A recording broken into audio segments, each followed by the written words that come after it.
Mangal wa maka tariki. Ima, aise kaidarobno khangde. Mitsida kaino panghudu u leire. Tombi ichabu kaidarage.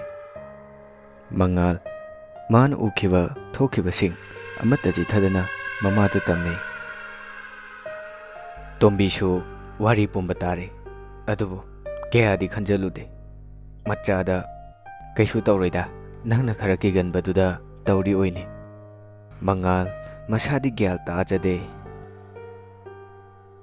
Ayuki chai sing thoklaba matung Mangal magi kada tumduna wakhal tawri.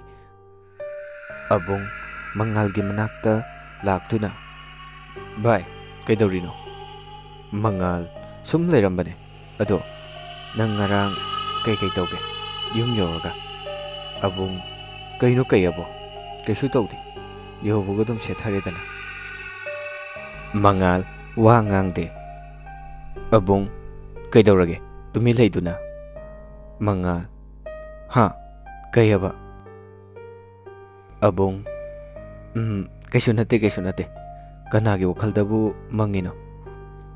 Mangal as mangdi henangsu. Abungna ngarang thabal jongphamdaga itawna khoidabaga yawbraba yam nganna mangisibo. Mangal kaide wanoda adui wakhalga leiteko. Abung adudi taw ahim chatlagi yumda thaba khar leho. Mangal hoi taw. Mangal su mapal thoktuna sumangda chat sanai. Mangal leptuna yongchak makhongda yengi. Asumna yengi ngai Tombina ibungo ima kaithel phawda thokige ising khara somo haina hairamlaga Tombisu thokre. Mangal jena khadai batil puduna pukhi romda lai. Mangal ising sokke hek tawbaga Mangalgi tunglomda mi ama chatkibagum sanel phangi. Mangal masagi khara kibaga isingdu thuna soktuna lai. Mangalgi tunglomda kanagumba ama lakbagumsu tawraklami. Mangal kaino aina ngasi ngarang tawriba matawsibo hanasu sumaina nomata tawkhidri. Tombisu kaithende halaktuna yumda changi. Mangal mamagi manak changduna wa ngangi. Ima akhoina leiri mafamse kaino kharadi leiba mal. Tombi kaidawrage nang amu mari makhong samnadaba wa ngangi sina. Mangal asengbani ma aingolda tawrisi kaino aisu khangde. Ima ado kainomdi leiba mal. Tombi wakhaldasu leibani nang hensina khanjanbai oiramni haiduna Tombi chak thagatba hokre. Mangal magi kada changduna hiptuna leiri wakhal khali. Akhoina leiriba yumsigi wari kharadi leiramgadaba mali. Ngehak leiraba matung Tombina Mangalbu chak charsi haina kauri. Mangal chakhumda changduna mamaga punna chak chaminai. Chak chana Mangal wa ngangi.